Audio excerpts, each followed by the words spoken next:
Hate groups across America are growing, both in number and in hatred for the federal government.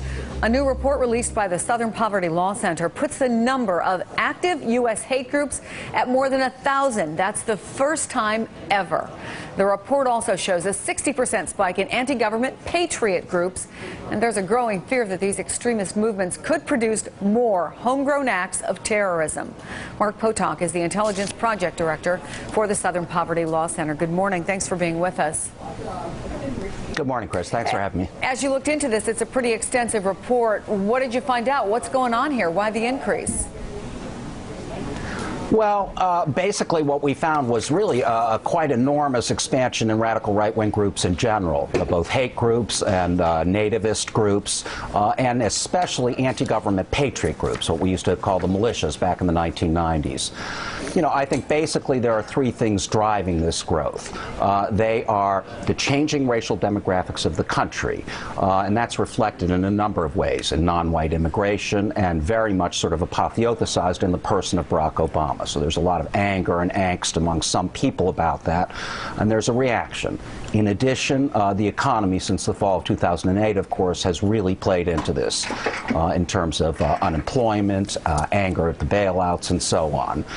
It's really ginned up anti-government feeling in many ways. And I think the third major factor is the move of right-wing propaganda, of conspiracy theories into the political mainstream.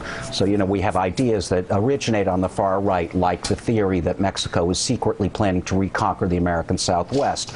And those ideas have essentially moved into the political mainstream.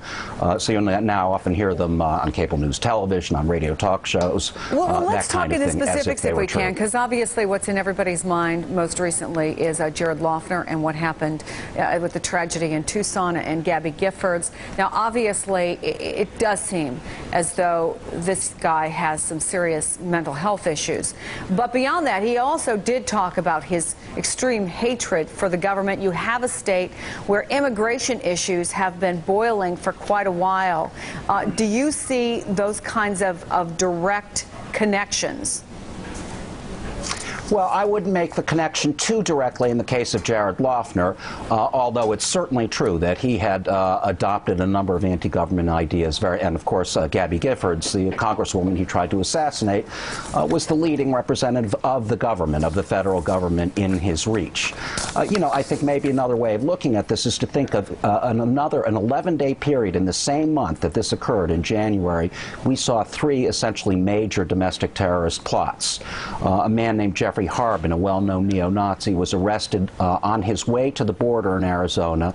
He had manufactured, allegedly, 12 IEDs, improvised explosive devices, that a prosecutor described as built to maximize human carnage.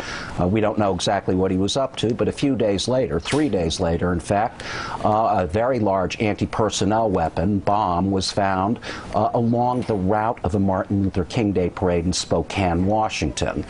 And then just another 7 days after that, we had a man arrested in a car filled with explosives, parked right outside a mosque, a very large mosque in Dearborn, Michigan, apparently planning an attack.